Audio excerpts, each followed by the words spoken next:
Hey guys, 22 Plinkster here. Today we're going to be looking at my Winchester 1890 rifle.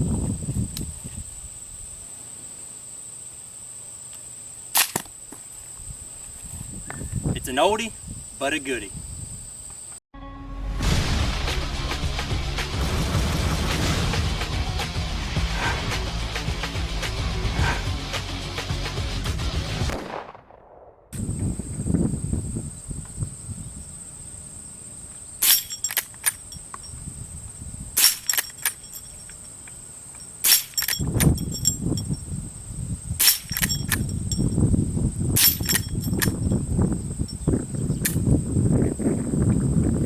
Sure it's empty? Alright, it's empty.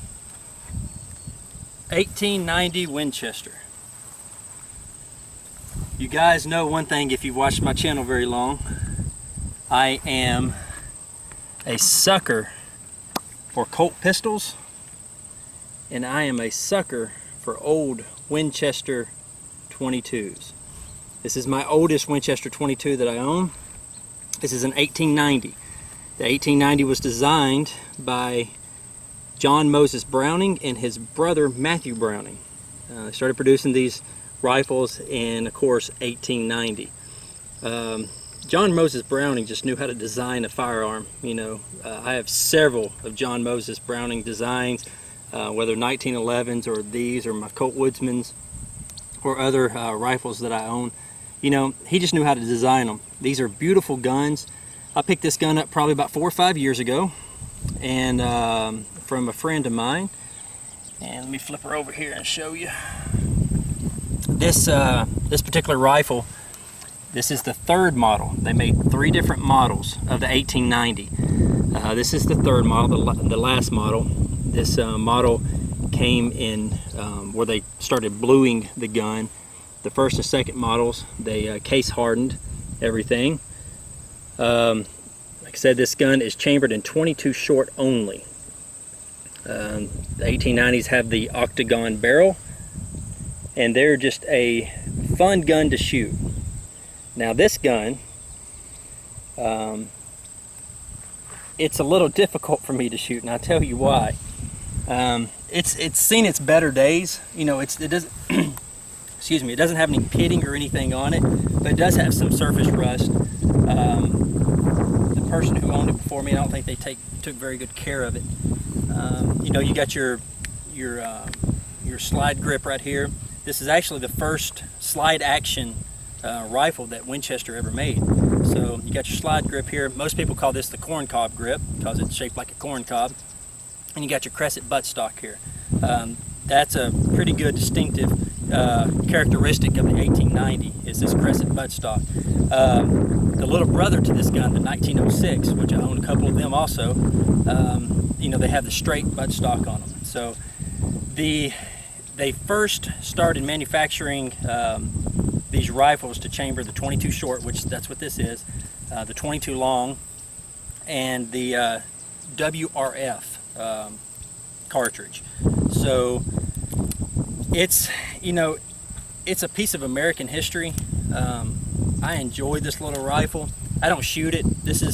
I've probably only put maybe 100 rounds through this rifle, and I've owned it for 4 years. I don't shoot it a bunch. It's a tube magazine fed. It holds 15. And the thing with my rifle is the front sight is bent. So all my targets I'm shooting at, I'm having to aim about 4 inches to the left. So it makes it for difficult shooting. So put a few in there. I don't know how many's in there. I'll just shoot it till they're gone. But the tube magazine does hold 15. Get my ears back in.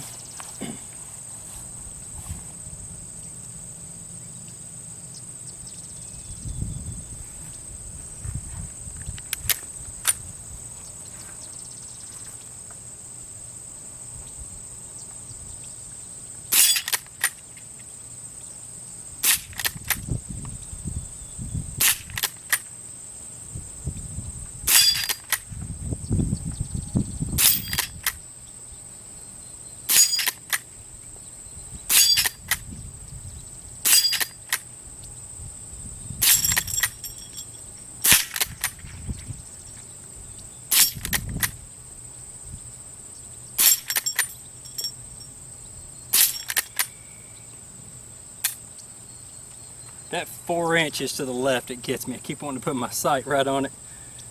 But I'm not going to move that sight. I'm not going to adjust that sight. You know, I want to leave the rifle as is. Now, I'm not going to sit here and tell you to go pick up one of these rifles. I do recommend it if you have a lot of money. Even though this gun's in pretty bad shape. Well, I wouldn't say bad shape. It's in, you know, it's probably fair to good. Probably retail on this particular rifle would go between $900 and $1,100. But the first models and the second models, and even the third models, there are different variations that you can get with these particular 1890s. You know, the case hardened. You can also get the deluxe model with fancy walnut stocks on them. If you get something like that, you're going to be spending a lot of money. And I mean a lot of money, meaning if you get one in pretty good shape, $10,000, $11,000. If you get an 1890 deluxe in the first model, and if it's in really good shape, you're looking over $20,000 for one of these rifles. So they can get very expensive. You know, even though it shoots a little 22, you know, short, you know, it's still still knocks, you know, has plenty of punch to take small game, things of that nature. I actually harvested my first squirrel with a 22 short, a Winchester Model 60, when I was probably about 5 or 6 years old. They did make this particular rifle in the 22 long rifle, and I think they started producing that in 1919. So they did come in the 22 long rifle, because there's a lot of videos on YouTube with people shooting the 1890 and 22 long rifle. Let me see what else. They stopped making these rifles in 1932, so they were produced from 1890 to 1932. They sold around, I think, 775,000 of these 1890 rifles. So this was a pretty good seller for Winchester. But you know, they're just great rifles. You know, it's a piece of American history. I want you to get a close-up and look at this action. All right, with this action, the hammer has to be all the way down for it to come open. It comes open. It kind of, you know, reminds me of a transformer. You know, it's pretty neat. It's a you know, a really strange design, but it works. You know, we're all familiar with the semi-automatics and, you know, your bolt actions. These slide action guns are just, you know, they're in a league of their own. I love them. But your hammer has 3 positions, of course, all the way down. It also has a half cock. You cannot, you know, open up the action with a half cock. And you have your full cock, which you still can't open up the action. The only time you can open up the action is if the hammer's all the way down. So, but Winchester 1890, they're gorgeous rifles. You know, I'm just a fan of all of John Moses Browning's work. So, you know, if you have the money and you want to pick up one of these things, you know, just for a collector's item, I just got them, purchased them for collector's items. Like I said, probably own, I don't know, 9, 10, 11, maybe 12 old Winchester rifles. 22 rifles, that is. So I like them. Hope you guys enjoyed the video.